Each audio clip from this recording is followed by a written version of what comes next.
Hello everybody, welcome to our channel it's all about pathology. So आज मैं लेके आई हूँ आप सभी के लिए एक बहुत ही इंपॉर्टेंट स्लाइड। ये आप सभी के लिए एग्ज़ाम पॉइंट ऑफ व्यू से बहुत ज़्यादा ज़रूरी होगी। इसमें से हमेशा जो भी लैब टेक का पेपर होता है उसमें से एक या दो क्वेश्चन तो फंसते ही हैं।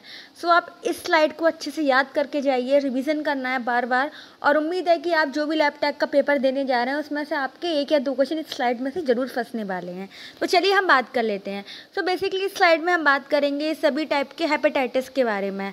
सो हेपेटाइटिस अगर हम बात करें तो ए से लेके जी तक हेपेटाइटिस पाए जाते हैं, सिर्फ एफ को छोड़ के। जैसे कि आप देख पा रहे होंगे, hepatitis A, hepatitis B, hepatitis C, D, E और जी।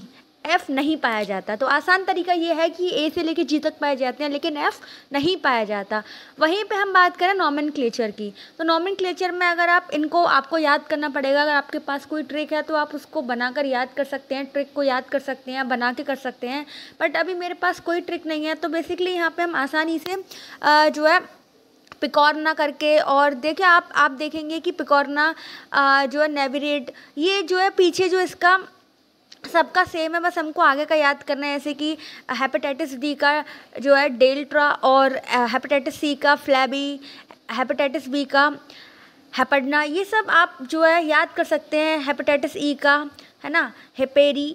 इस तरीके से आप इनको सबको आगे के सिर्फ जो सफिक्स होते हैं वो याद कर सकते हैं, बाकी पीछे का सब सेम ही है। उसके बाद बात करें मोड ऑफ ट्रांसमिशन, ये कैसे फैल सकते हैं। तो जो हेपेटाइटिस ए होता है वो एंटेरिक होता है। एंटेरिक का मतलब होता है फूड और वाटर, मिल्क, लिक्विड, इन सब से फैल सकते हैं। उसके बाद पेरिनेट्रल, सेक्सुअल और पेरीनेटल। पेरीनेटल बच्चे से माँ से बच्चे में जा सकते हैं, सेक्सुअली तरीके से फैल सकते हैं, और जो ब्लड कंटामिनेशंस ब्लड के थ्रू फैल सकते हैं। वहीं पे हम बात करें हेपेटाइटिस सी कैसे फैलता है, तो पेरानेट्रल होता है, सेक्सुअल होता है। हेपेटाइटिस डी पेरानेट्रल होता है। हेपेटाइटिस ई एंटेरिक होता है, और हेपेटाइटिस जी भी पेरानेट्रल, सेक्सुअल और पेरीनेटल होता है।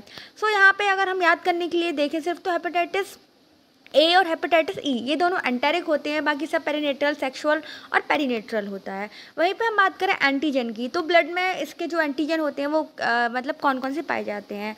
तो हेपेटाइटिस ए का हेपेटाइटिस एंटीजन वायरस पाया जाता है, और हेपेटाइटिस बी वायरस का हेपेटाइटिस जो है SAG, hepatitis B surface antigen, और हेपेटाइटिस एचबी ईएजी पाया जाता है। वहीं पे एससीबी का एससीबी होता है जो है, और हेपेटाइटिस डी का एचडीएजी होता है, हेपेटाइटिस डी एंटीजन पाया जाता है।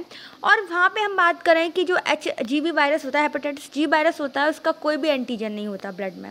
सो ये थी आज की इंपॉर्टेंट स्लाइड। उम्मीद है आप सबको अच्छी लगी होगी। अगर आपको इसी तरह की और भी वीडियोस चाहिए तो मेरे पे ज़रूर कमेंट कीजिए, मुझे ज़रूर कमेंट कीजिए। और जो है अगर आप नए हैं तो चैनल को सब्सक्राइब कर दीजिए। Thank you for watching.